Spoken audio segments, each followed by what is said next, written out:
All right, moving over to our next matchup here, which takes place in the light heavyweight division. We got Junior Tafa, my favorite fade in the UFC, coming in at plus 205, going up against Billy Elekana, who comes in at minus 240. Now, starting off on the Tafa side of things, Tafa is coming off of a submission loss at the hands of Tuco Tokos. Now, that was a fight where he found himself as a decent-sized favorite, and I was so happy to take the underdog price on Tokos, who I know is a BJJ black belt, and I knew he knew the script. He knew the game plan. He knew exactly what to do, and he got right to work, getting Tafa to the ground repeatedly. He was able to get some good submission attempts off in that first round. He did almost fumble the bag at the ending of that first round, where Tafa was able to get on top and land some big shots, so much so that I think one or two of the judges even gave that round to Tafa, even though Tafa was defending for 4.5 minutes out of the 5 minutes of that round. But luckily, Tokos eventually got in on the takedown again in the second round. Gave up position, got another takedown, and then eventually broke Tafa down, got that arm triangle choke position, and forced the tap from the Queensland native.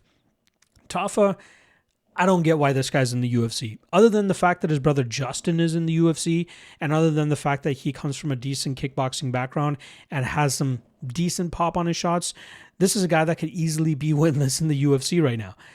Had he not had egregious cage grabs against Parker Porter and Sean Sharaf, he could easily have been finished by both of those guys. Seeing the ease in which Walter Walker was able to get him to the ground and submit him, same thing with Tuco Tokos, you can see where the holes in his game are. Sure, he could have some success on the feet. Sure, he might have decent cardio where he could just Homer Simpson his way to a knockout victory later on, like he's done against Parker Porter and Sean Sharaf. On the ground is where he constantly struggles. He's slowly, you see the improvements in terms of his process of takedown defense, pushing on the head and all that, but he just does not seem all that comfortable defending takedown after takedown. He needs fights to be standing to have any sort of success. If he's fighting a grappler of any sort, more often than not, it's likely that he's going to end up losing, especially if his opponent has good enough cardio and good enough wrestling to begin with.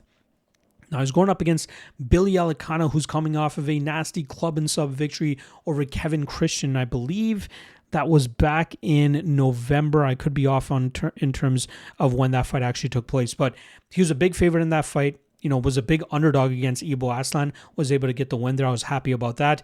And then he came in minus 250 against Kevin Christian and got the club and sub victory there.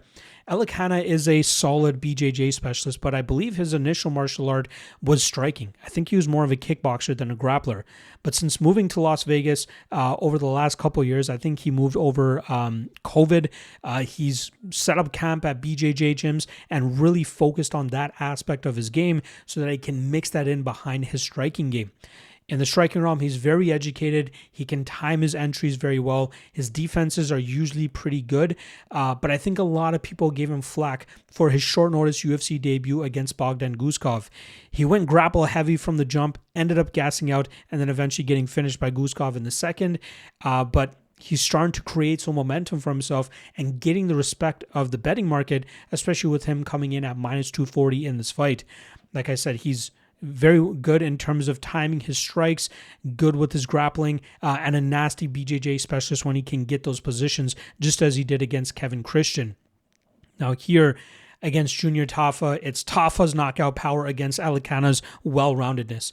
Can Tafa land a big shot and knock out Elekana? It's absolutely possible. But if Elekana plays this safe enough, finds his openings, counters Tafa, changes levels and gets this fight into the grappling realm, I think he can get the submission within a round and a half. I was kind of hoping that Elekana TKO'd Kevin Christian because we'd get a damn good submission line on Elekana in this matchup. But now, sitting at plus 210, the submission prop is the most favored prop to hit in this matchup for Elekana. I think he does it. I think he does it with somewhat ease. Again, this is mixed martial arts. It's very volatile. So it's absolutely possible that Tafa can land that knockout shot, but I think Elekana is just too slick. I think he'll evade those big shots, get in another takedown, get to a submission position, and I think shortly thereafter he'll be able to find the tap here. So give me Elekana by sub, and I do not at all mind this chalk on him.